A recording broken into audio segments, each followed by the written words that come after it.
Kina and you're watching First Bite. We're here at the Fort, one of the biggest business centers in the country. So while you're punching in that 9 to 5 card, why not spice up your lunch break with a little bit of paprika?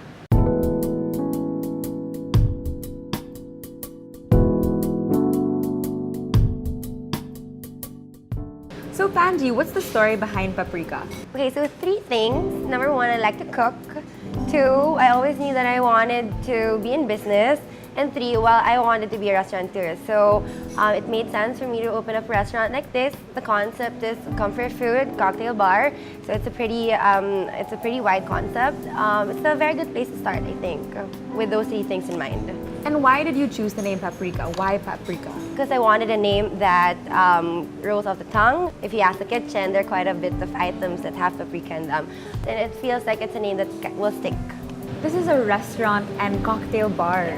So what makes your restaurant and cocktail bar different from others like it? In terms of comfort food, we stick to the basic premise that it's supposed to have flavors that people are familiar with. But what we do is we put twists to them that doesn't too much stray from the original idea of it, but then makes it a little bit more special. We push a little bit the boundaries of comfort food, but we stay within it still. So far, I'm absolutely loving the atmosphere. The garden lights that set a very warm, not too bright kind of lighting to the entire restaurant. Then you have very homey, very personalized items like vinyls, books, clocks, paintings. For a place that was just recently opened, you can tell how developed the entire restaurant is. But this restaurant isn't the only thing that's developed, so is my appetite. So let's check out the food.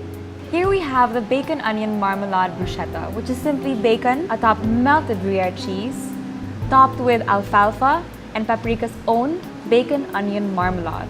So, hold on tight. I'm about to take my first bite. The bruschetta is served warm, but not so much that it will burn your tongue.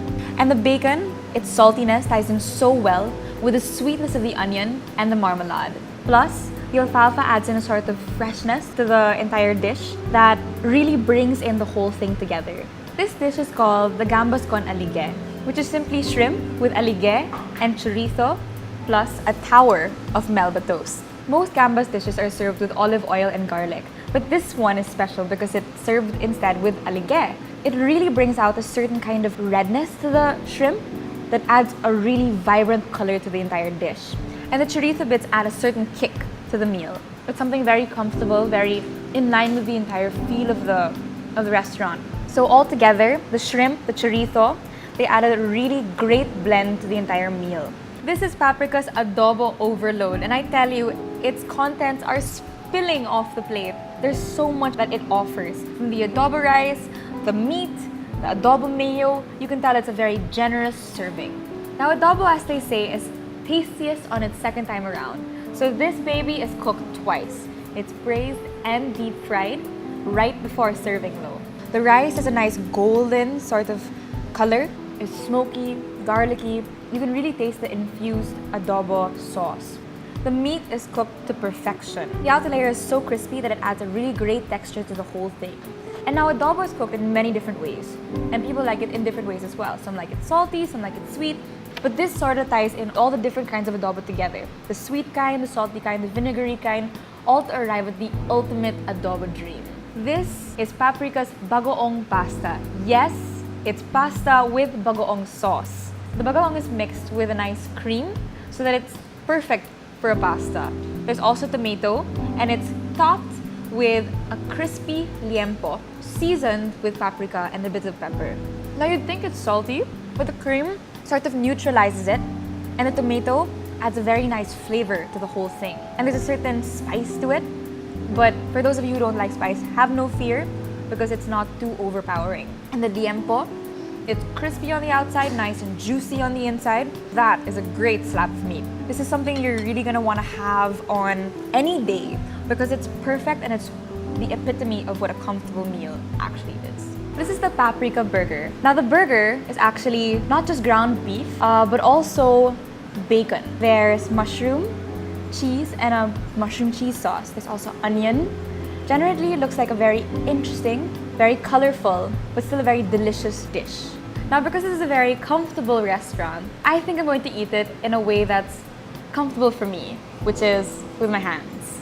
So, excuse me while I bite into this delicious looking paprika burger.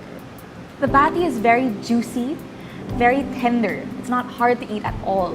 A very zesty sort of taste to the entire burger.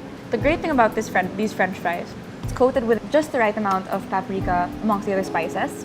The cheese adds a nice smoky flavor, as it's also Gruyere, and the mushroom makes everything taste a lot more fresh. It's definitely something that you're going to want to have more than once.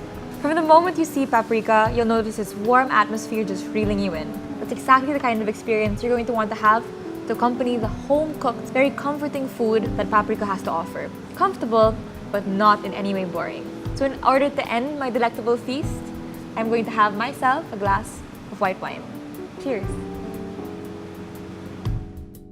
Thank you for watching First Bite. If you liked this episode, please check out our website, www.firstbite.ph, and don't forget to like, favorite, and subscribe to our different social networks.